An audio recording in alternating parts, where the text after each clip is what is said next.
Ideologi-ideologi di beberapa negara dan ideologi Pancasila. Pengertian ideologi. Idea yaitu gagasan, konsep, pengertian dasar, dan cita-cita. Logos yaitu ilmu. Secara harfiah, ideologi berarti ilmu mengenai pengertian dasar atau ide. Definisi ideologi berkembang menjadi suatu paham mengenai seperangkat nilai atau pemikiran yang dipegang oleh seseorang atau sekelompok orang untuk menjadi pegangan hidup. Menurut salah satu ahli, yaitu ideologi adalah seperangkat gagasan yang membentuk landasan teori, ekonomi, dan politik, atau yang dipegangi oleh seseorang atau sekelompok orang. Menurut Sujono Sumargono, ideologi adalah kumpulan gagasan, ide, keyakinan, kepercayaan yang menyeluruh dan sistematis, yang menyangkut bidang politik, sosial, kebudayaan, dan agama.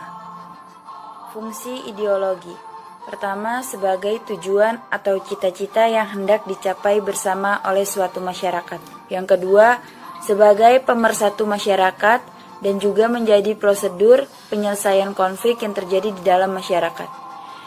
Selanjutnya, sebagai sarana untuk memformulasikan dan mengisi kehidupan manusia secara individual, menurut Cahyono 1986.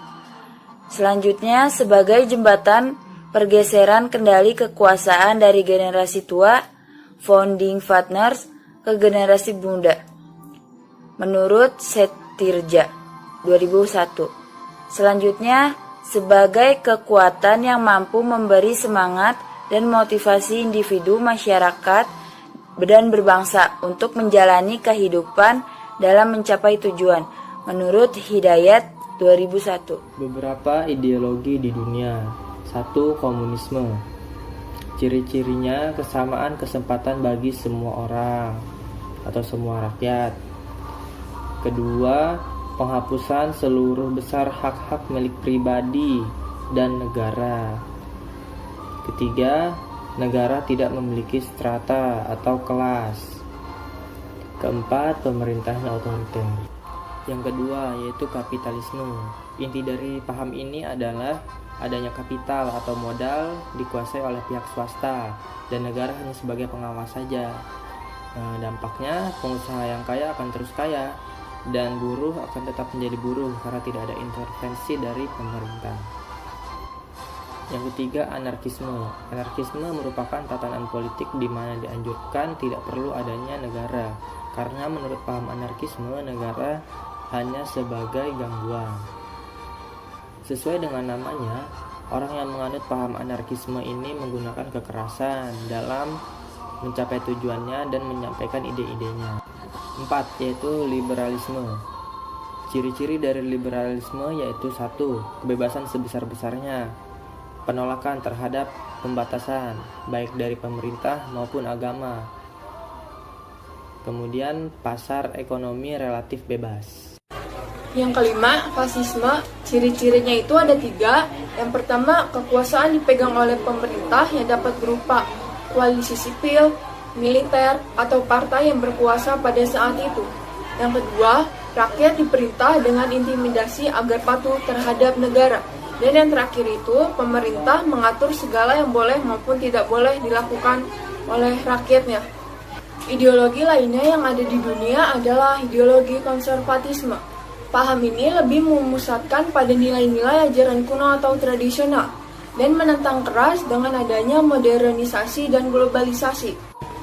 Ideologi komentarianisme merupakan paham komunis gaya baru atau dalam versi modern. Paham utamanya tetap sama dengan komunis klasik, yaitu menentang adanya paham kapitalis dan liberalis. Namun, paham ini tidak sebagaimana komunis klasik, tetapi telah mengalami banyak perubahan dalam pemikirannya. Libertarianisme.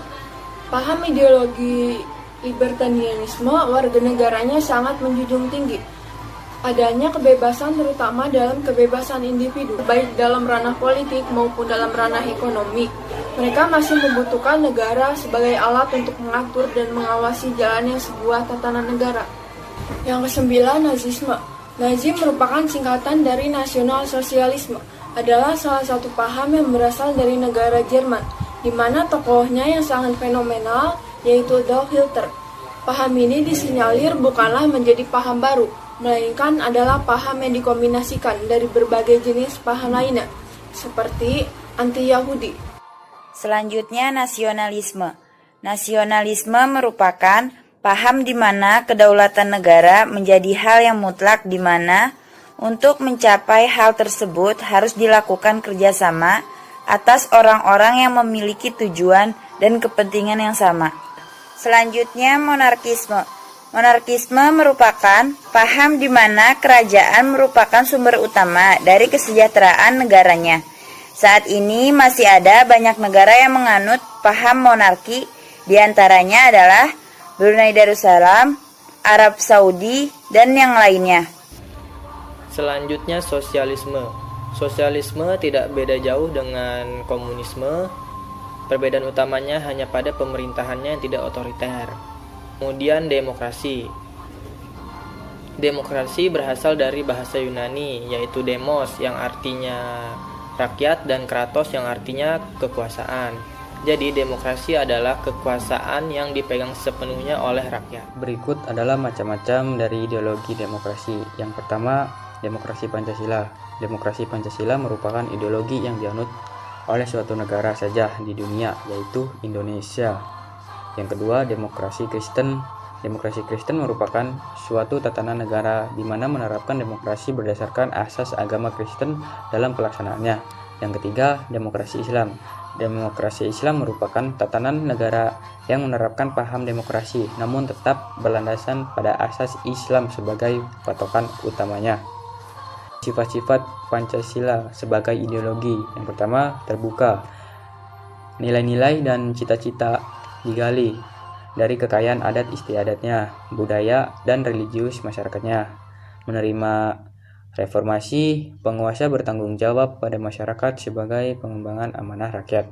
Yang kedua, komprehensif. Mengakomodasi nilai-nilai dan cita-cita yang bersifat menyeluruh tanpa berpihak pada golongan tertentu atau melakukan transformasi sosial secara besar-besar menuju bentuk tertentu.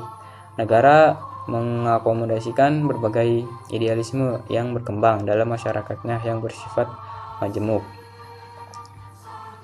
Adapun fungsi ideologi Pancasila, yang pertama ada sarana pemersatu bangsa Indonesia, yang kedua membimbing dan mengarahkan bangsa Indonesia untuk mencapai tujuan, yang ketiga memberikan motivasi untuk menjaga dan memajukan jati diri bangsa Indonesia, menunjukkan jalan serta mengawasi dalam upaya mewujudkan cita-cita yang terkandung dalam Pancasila. Yang keempat, menjadi pedoman hidup bangsa Indonesia untuk menjaga keutuhan negara, menumbuhkan jiwa nasionalisme dan patriotisme. Kelebihan dan kekurangan Pancasila.